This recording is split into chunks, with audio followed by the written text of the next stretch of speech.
Is it just me, or is Unrivaled one of the top things that has helped us get through January so far in 2025, y'all? What's going on? It's DJ Treese, and welcome back to another episode of The Post Up, where I run my mouth about sports. As you can see here, I have on a LA Strong t-shirt. Big shouts out to Fanatics and the LA Sparks for selling these tees to benefit the California wildfires that are currently raging right here, y'all. I am in LA, not right here where I am. I'm in LA, I'm downtown. Fortunately, the fires have not come this far, but there are so many people from California who have experienced an unsurmountable amount of loss. So big shouts out to our home team for doing something in conjunction with a company that cares and is trying to spread some love in the midst of all of this craziness. The first week of Unrivaled has come to an end, and can I tell you that it has passed every single expectation that I could have thought that this league was going to have, y'all. I didn't know about all the details. I wasn't privy to a lot of the rules and stuff. I learned a lot about it when you learned about it, so I've been doing my best to teach it back to you. But I love the format. Let's just talk about the things that are different in the game.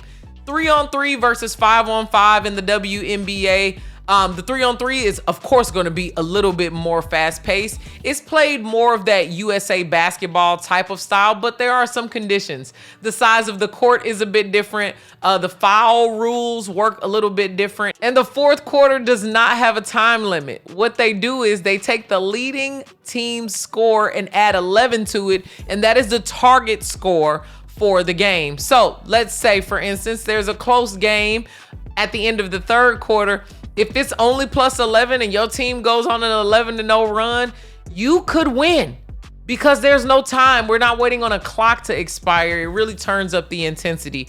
So already I am just shocked at how much in shape these women are and how they're adjusting to this faster pace of game with only 2 sets of players on the team. So 6 players on each team. So there's a couple different rotations that you can go with. But man, De'Erica Hamby posted after her last game on, I think it was Sunday. She was like, man, I'm tired. And I commented back, girl, I'm tired for you just looking at you on TV. So hats off to all the ladies for just the amount of physical labor that goes into playing this style of basketball. Now, with a faster paced game, it means that you cannot hide on defense. That was one major thing that I saw. If you slip a little bit on defense, it really opens up maybe an easy basket or an open 3 for whoever you were supposed to be covering. Let's say, for instance, somebody had the ball and they're about to shoot a 3. If you do flyby defense and you're gone, they could take a step and just shoot it again, move in, same thing, but there's less coverage. When you're playing zone defense in basketball, there's always someone who can slide in from help side to bridge that gap. But in 3-on-3, because everything is a 1v1 matchup and people are constantly running because the clock is running and the court's a different size and all these different things, you gotta play defense. If you are trash at defense, you will get taken advantage of almost every time. There have been some fun matchups. I believe Natasha Cloud was matched up with BG one game and slapped the ball out of her hand. So like, that's cool. You know, you could be a small guard in a center and still give that intensity on defense to make a difference for your team. Also with this 3-on-3 format, the teams that play as a team usually win. The standings are all over the place, and we'll talk about that in a second. But if you have great ball movement and can trust that each one of your team members are a scorer, those are the ones, the teams that do better. For instance, I was shocked that Breanna Ionescu hasn't dropped 20 points each game based on her scoring ability and the fact that she's one of the top stars on her team, especially with 3-point shooting. But if you're not getting open to get that open look at the 3, it makes your game completely different. Same with BG, as I just used in an example. You can be as tall as you want to be, but if the person passing you the ball can't get an open enough pass lane without a tip or a deflection of some kind of sort, you're going to have to work harder to score those points. Before we go into the standings, I just want to give a major shout out to everybody on the Unrivaled team that made this happen, because they actually got a viewership record as well as one of the top women's basketball games to ever be streamed on TNT Sports. I think it was over 300K on that. So big shouts out to already doing numbers, having rock solid sponsors, and building a beautiful arena, not trying to fit the mold of something that already existed, but truly creating something that's brand new and your own. Let's jump into the standings. Listen, y'all, I'm just as confused as you because every team that won the first game continued to win. Every team that lost the first game continued to lose. So it's almost like if you don't have your rotations figured out, or you need to figure out different ways to strategize with your team, that first opening weekend was rough. I will say what I expect is some of these bottom teams to have figured out the cheat code, watch some film, and come back week 2 again with a whole new attitude and a whole new game plan. So yes, these are the standings for after week 1, but I expect that a lot of these teams are going to flip-flop and the records are going to start to be a little bit less predictable. Let's jump into some of what surprised me player-wise, okay? First and foremost, Kahleah McBride is a star. I knew she was a star based on her WNBA finals experience that we just saw last year. I knew she was a star based off of her college and just that engine, that basketball motor that she's got going. But man, she's got a hot hand.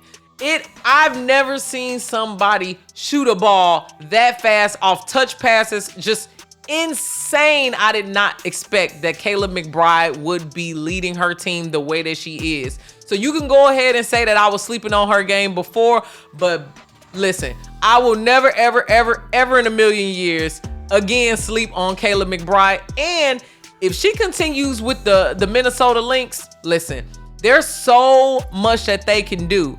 She said in one of her interviews that Cheryl Reeves doesn't let her shoot that much. Not in a way that it was accusatory, but she was basically saying, man, Cheryl would be going crazy if I shot this much in an actual game. And my response to that is, Cheryl, look at the tape. Let that girl shoot. Let her get that thing off because she has talent. She has a way to read defense, to get open, create space. I am extremely impressed with Kahleah McBride. Another thing that shocked me was Satu and Sabrina weren't having the chemistry that I thought they were going to have off bat. There are a lot of rumors circulating in this free agency that Satu is leaving Dallas and going to end up with the New York Liberty and Sabrina Ionescu. If that actually happens, this will be a great testing ground to see how those two play together. I'm not sure why they don't do more pick and roll motions because that's where you think they would stand out. But Satu was missing some easy buckets under the rim, which again, not judging, it takes some time to get used to, as well as Sabrina's 3-point shot wasn't hitting as much as we've become accustomed to think. So for me, the Phantoms' performance in general shocked me because they have some stars who are playmakers. Things just don't seem to click just yet. I'm not sure if it's coaching. I'm not sure if it's chemistry, or just that shock of just having this first weekend and this being a new league and not knowing what to expect. But I expect that the Phantom are going to get their stuff together and kind of change their strategy up a bit on how they play Sabrina and Satu.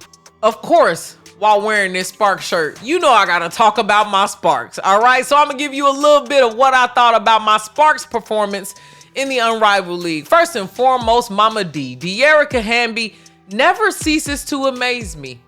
I never doubt or I never bet against Arike Hamby because when in doubt, she is going to get the job done. She also is playing on a team with Ryan Howard, who she has experience playing USA Women's 3-on-3 with. So I think Team Vinyl has something cooking. They've got the formula. They know how to play as well as they have the athletic ability to actually execute a lot of the things. Great job, Arike. I shouted you out on Threads. You were all over my Instagram story. Girl, I was going crazy. Also on Team Vinyl, Ray Burrell. Lisa Leslie called her sweet baby Ray on the broadcast, and I think we should make that her nickname across the board. Her game is so smooth, so silky. just like that barbecue sauce that we all love. I am so excited to see Rae Burrell finally get back in her bag. And not finally get back in her bag. That is, she's been in her bag, but start to show the world how much she's in her bag. Okay, this is a top 10 pick, a former Tennessee Volunteer, and she is doing her thing in the Unrivaled League. So I'm excited to see how Rae is continuing to lead that second unit. It's looking like she's a part of that second rotation. I want to see her drop a 20-piece, which I'm sure is on the way, but her sheer athleticism just looks so good. Azarae Z. Stevens is playing with former assistant coach of the Sparks, Nola Henry, for the Rose Basketball Club, and they had 2 tough losses. My guess is they're still figuring it out. She's playing alongside Angel Reese, Chelsea Gray, Kahleah Copper. These are, they're a taller team, so I think they're just finding their chemistry. I expect to see Azarae become more of a leader for this team. She is a past WNBA champion, has that veteran leadership that is going to be needed to win some of these games. So I'm excited to see that club grow. I think the losses, again, were just first week jitters. I want to see them really step their scoring up. And last but certainly not least, our star rookie going into her sophomore season, Rikeia Jackson. Big Kia, not the little one as I like to call her.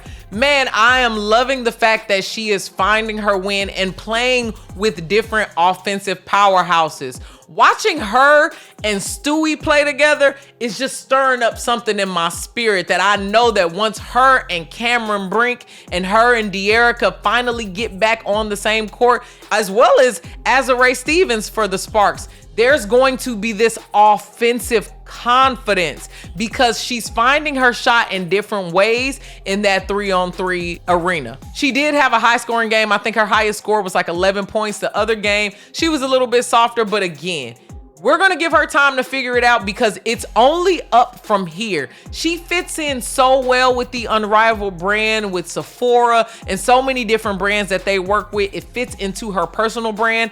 I know that this is going to help all of the players to build their personal brands, but specifically Rikeia Jackson being a young star in the face of the future Mount Rushmore of the WNBA. Watching her with Dejanay Carrington and Stewie and all these players alike, I know iron sharpens iron. I'm expecting her to be so much better when she comes back home to the LA Sparks. My predictions for week 2. I predict that it's gonna go nothing like week 1, and I know that's very vague, but I'm thinking that a lot of the teams that won will start to think they have it figured out and get bested by teams who are a little bit scrappier, a little hungrier, figuring things out. I am expecting the intensity to stay way through the roof, y'all. Watching NBA right now, or the MNBA, is just, it's slower basketball, especially when it's not the playoffs. 2025 has started as being such a weird year with so much just happening in the world, with the presidential election switching over and all these kinds of things. But it is a breath of fresh air to just watch great basketball and watch these women prove to the world things that we already knew. They are immeasurably talented. There is a market for watching women's basketball, and brands will put their money where their mouth is on this. On next week's show, I will be giving you my reaction to week 2 of Unrivaled, but I will also be talking about free agency in the WNBA as they just announced who the free agents are today. And I'm excited to see how it will play with this expansion draft and having a brand new team in there to compete for top talent. Thank you so much for tuning in to the Post Up. I go by the name of DJ Treese. Make sure you hit that like, share, subscribe for more content like this. And remember, I'm always here running my mouth about sports. Stay tapped in, and I'll see you on the next episode.